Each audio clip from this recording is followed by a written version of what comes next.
हमारे यहां वैसे तो 4 वेद, 6 शास्त्र, 18 पुराण हैं, पर 5 को हम लोगों ने बड़ा महत्व दिया। 5 ग्रंथों को बहुत महत्व दिया है हमने। आम चर्चा में भी कहीं चर्चा होगी तो इन 5 ग्रंथों पे होगी।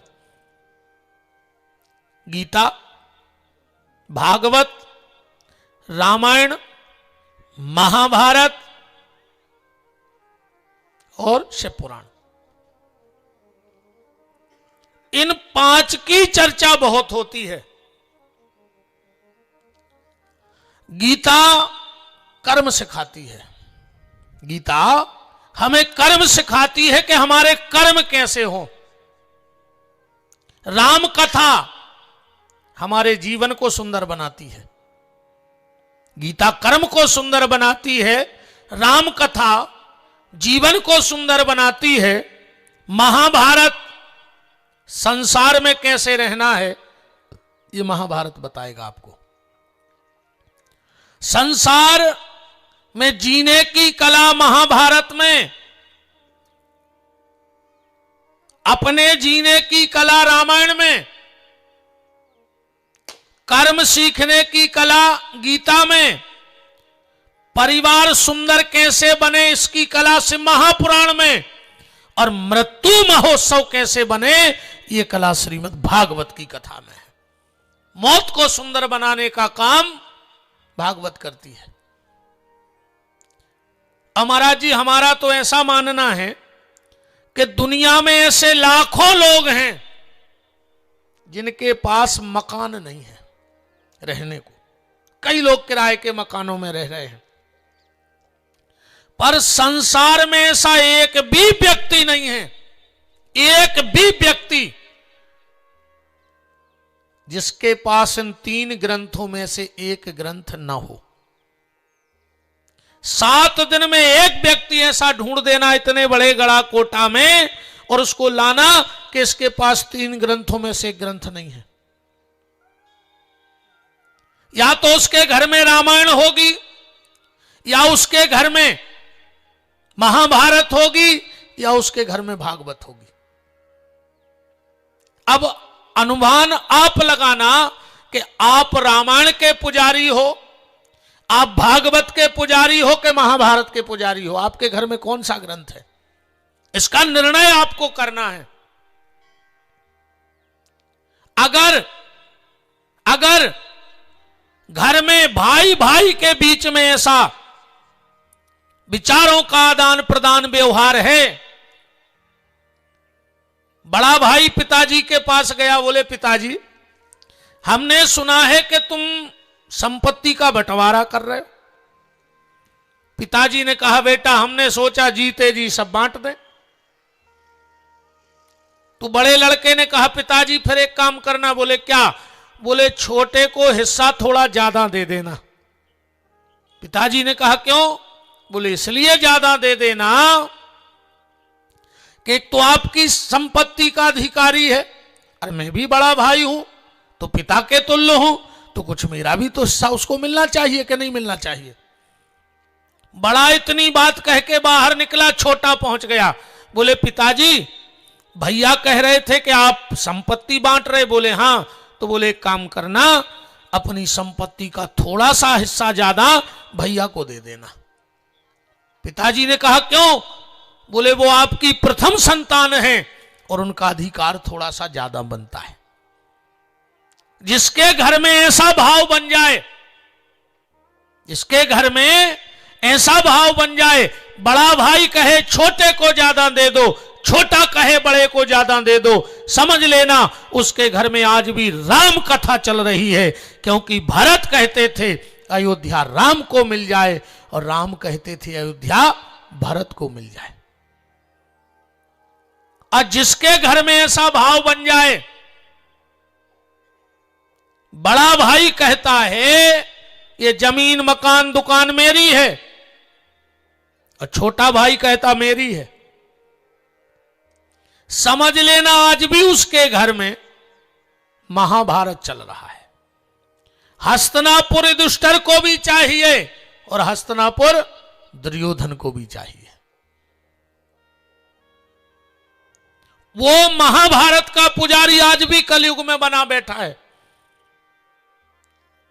रामायण का भाई, जब राम जी अयोध्या से लौट के आए 14 साल बाद, तो सबसे पहले किससे मिले?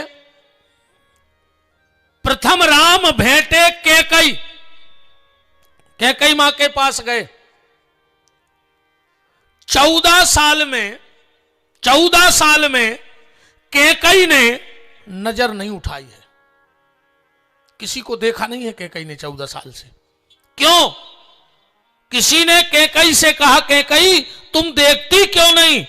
बोले अब क्या देखें, ये आंख की पलक उस दिन उठेगी जिन आंखों ने राम को जाते देखा है, जिस दिन राम आएगा उस दिन ये आंखें देखेंगी, अब किसी को नहीं देखेंगी। कैकई किसी की सुनती नहीं है, अब कोई कुछ भी बोलता रहे। कैकई से पूछा सुनती क्यों नहीं? बोले अब इन कानों में वही शब्द जाएगा,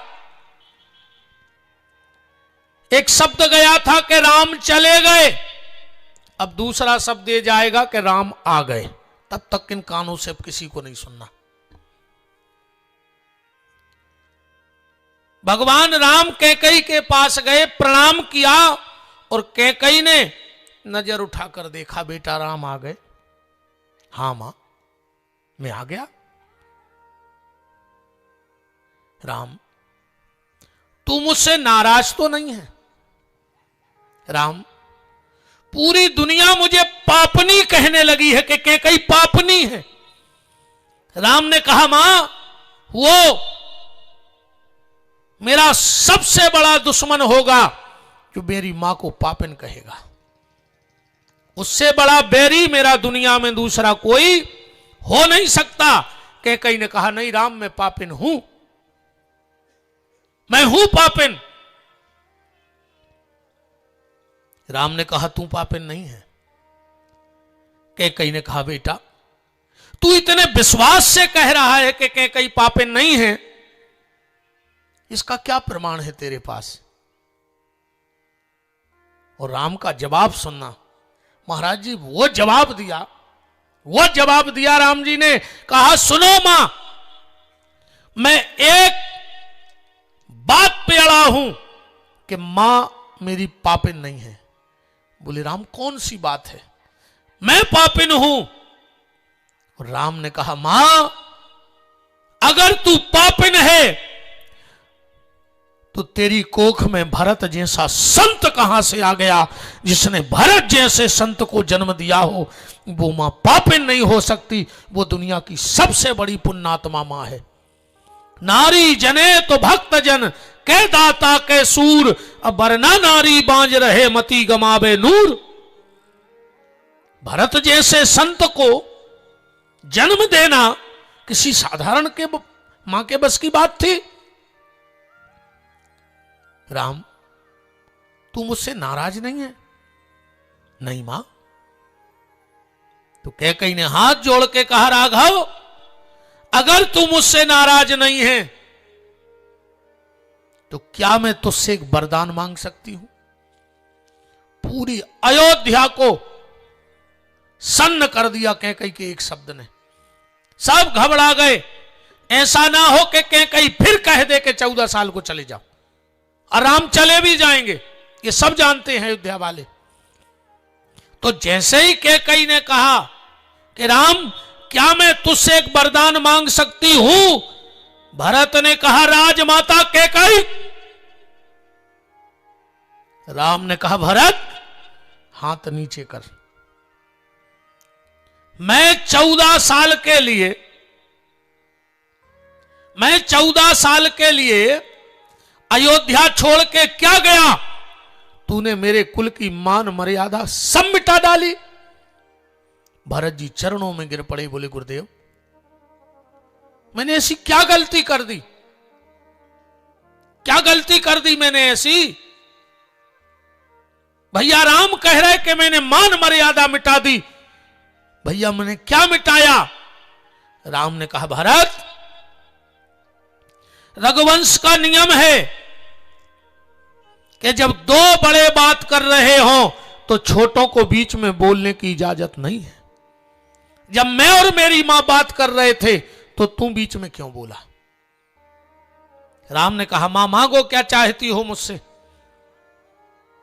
कैकेयी ने राम के पास जाके आराम से कहा, राम बेटा, अगर तू मुझसे नाराज नहीं है तो इस भरत से मुझे एक बार मां कहलवा दे बस। 14 साल हो गए, ये कान तरस गए हैं। इस भरत ने कभी मुझसे मां नहीं कहा। ये जब भी कहता है तो कहता है, आओ राजमाता कैकेयी। राम ऐसा लगता है जैसे किसी ने गरम सरिया हृदय में डाल दिया हो। एक बार ये भरत मुझसे मां कह दे। राम जी भरत के पास गए, बोले, भरत, मैंने कभी किसी से कुछ नहीं मांगा, क्या मैं तुझसे कुछ मांग सकता हूं? भरत ने कहा, भैया ये रोम रोम भरत आपका है, बोलो क्या चाहिए? राम ने कहा, भरत फिर भी सोच लेना, मैं जो मांगूंगा मिलेगा। भरत ने कहा, तो सुनो प्रभु, आप जो कहोगे मैं दूंगा, पर मैं इस राजमाता कैकेयी को मां नहीं कहूंगा। कैकेयी ने कहा, बस राम, इसने मुझसे मां नहीं कहा, कोई बात नहीं, पर इसके मुंह से मां शब्द तो निकल गया। मुझे तो मां सुनना था और इसने मुझे मां कह दिया। बात सिर्फ मैं आपको यह बता रहा हूं कि आज भाई भाई की हालत क्या है।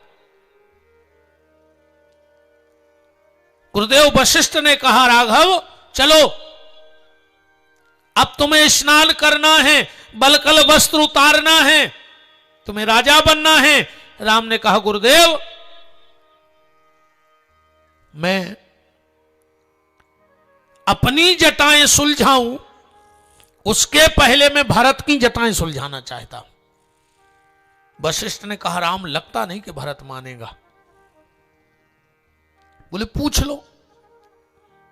वशिष्ठ जी ने कहा, भरत, महाराज राम की इच्छा है कि उनकी जटाएं सुलझें, उसके पहले वो आपकी जटाएं सुलझाना चाहते। भरत ने कहा, मुझे मंजूर है, मुझे मंजूर है। वशिष्ठ जी ने कहा, भरत तुम राम से सेवा करवाओगे? भरत का जवाब सुनना गुरुदेव, जटिलताओं की जटाएं भरत अपने सिर पे रख तो सकता है, जटिलताओं की जटाएं भरत अपने सिर पे रख सकता है, पर उनको सुलझाने का काम तो राम का ही है। जटिलताएं सिर्फ राम सुलझा सकते हैं जटाओं के रूप में। और भरत ने कहा, मैं आने वाले दुनिया के भाइयों को बताना चाहता हूं, जटाएं बालों को केस भी कहते हैं, केस भी कहा जाता है। बोले, मैं ये मैसेज देना चाहता हूं, ये संदेश देना चाहता हूं कि जीवन में कभी अपने भाई को केस में उलझाना मत, जितना हो सके तो उसके केस सुलझा देना। राम कथा का भाई भाई के केस सुलझा रहा है, और आज का भाई सगे भाई को केस में उलझा रहा है। बोलो, उलझा रहा है कि नहीं उलझा रहा है? आधे से ज्यादा कोर्ट में अगर कोई केस लगे हैं तो सगे भाइयों के लगे हैं, जबकि भाई को केस से सुलझाए ना कि उलझाए।